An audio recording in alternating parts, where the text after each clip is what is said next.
This Rabbit pickup spent the last 26 years of its life in a cattle field in central Washington. Now, 3 months ago, with the help of my friend Derek, we saved it and I tried to drive it home. Now, there's a whole long video about this process on the channel. I believe it's actually the last video, but I'll link to it up here. You can check it out. It's kind of long, but it's a great watch. Now, here's the thing. It didn't make the drive home, and I'm not all that surprised.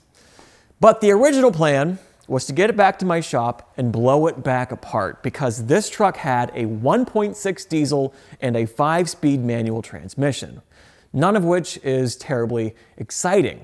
So the plan was a TDI swap from a much newer Golf, Jetta, or Beetle. Now, I had kind of a hard time finding the appropriate donor because I wanted not the ALH and not the AHU. I wanted a BEW pump deuce 1.9 TDI from a 2004 to 2006 Golf or Beetle or 2004 to 2005 and a half Jetta. Now here's the thing. I have found a donor. So let me introduce to you my new car.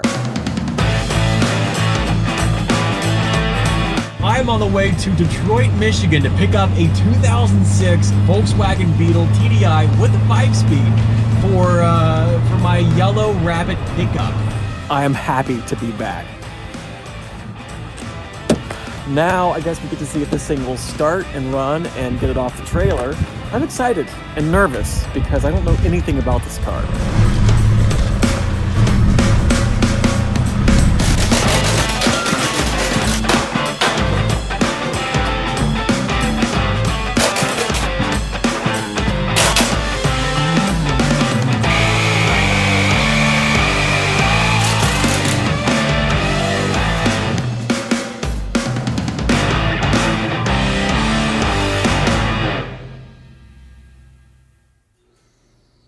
I bought this thing from Copart for $700. And I picked it up the day before Thanksgiving and it came from a lot in Detroit, Michigan. So it was like 3.5 hours away, definitely not a big deal. It was in a small fender bender, but thankfully the engine and transmission seemed to be fine. Now, there was kind of an oddity here. So these cars have a digital odometer, and because the door is missing, the battery was completely dead. So I had no idea how many miles were actually on the car when I bought it. So it was a bit of a gamble. Now, I could assume that the engine ran because I figured it was moving under its own power when it was wrecked. So I thought, you know, okay, we'll roll the dice, I'll throw a battery in it, and if it starts, sweet. It didn't start though. It actually just sat there and it cranked and it sounded okay, but as it turns out, the fuel tank was actually cracked in the wreck. Now this was a pretty bad wreck. So the fuel tank was cracked and it was completely empty. So I rigged up a jerry can with a little lift pump and I got the engine running so I could drive it back off the trailer and got it in here to be torn apart.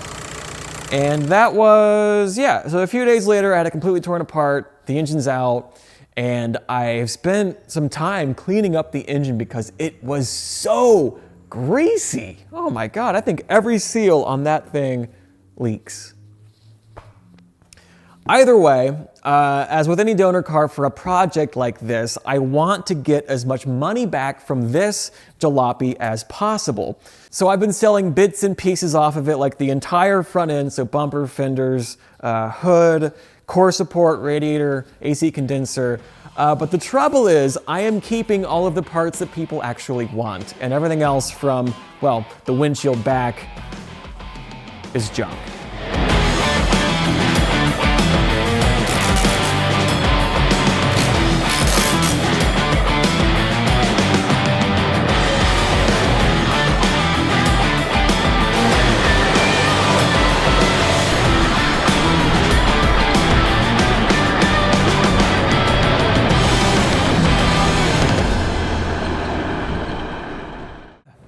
Okay, and this is the engine out of the Beetle.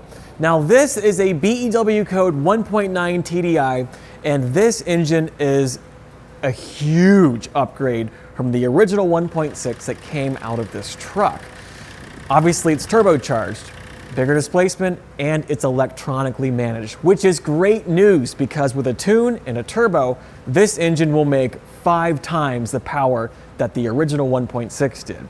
Now that's all well and great, but there are a ton of things to consider with an engine swap like this. You know, everything from exhaust to cooling to engine management, wiring, intercooler piping. It's crazy. There's so many things to think about.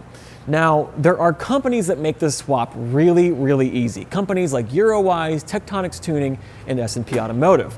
These companies make engine swap kits, mounts, axles, exhaust components, so you can really mix and match the parts that you want, whether you're doing a VR6 swap, a TDI swap, or even a 18T or a TFSI swap. You can do just about anything into these old platforms. Now, before I junk what's left of the Beetle, there's a number of things I still have to pull off the car. The gas pedal, the rest of the wiring harness, and the shift box. All of these things will find their way into the pickup. So thank you so much for watching. I can't wait to dive into this project further. And yeah, I think the next few steps are regarding this engine itself. These are known for camshaft wear.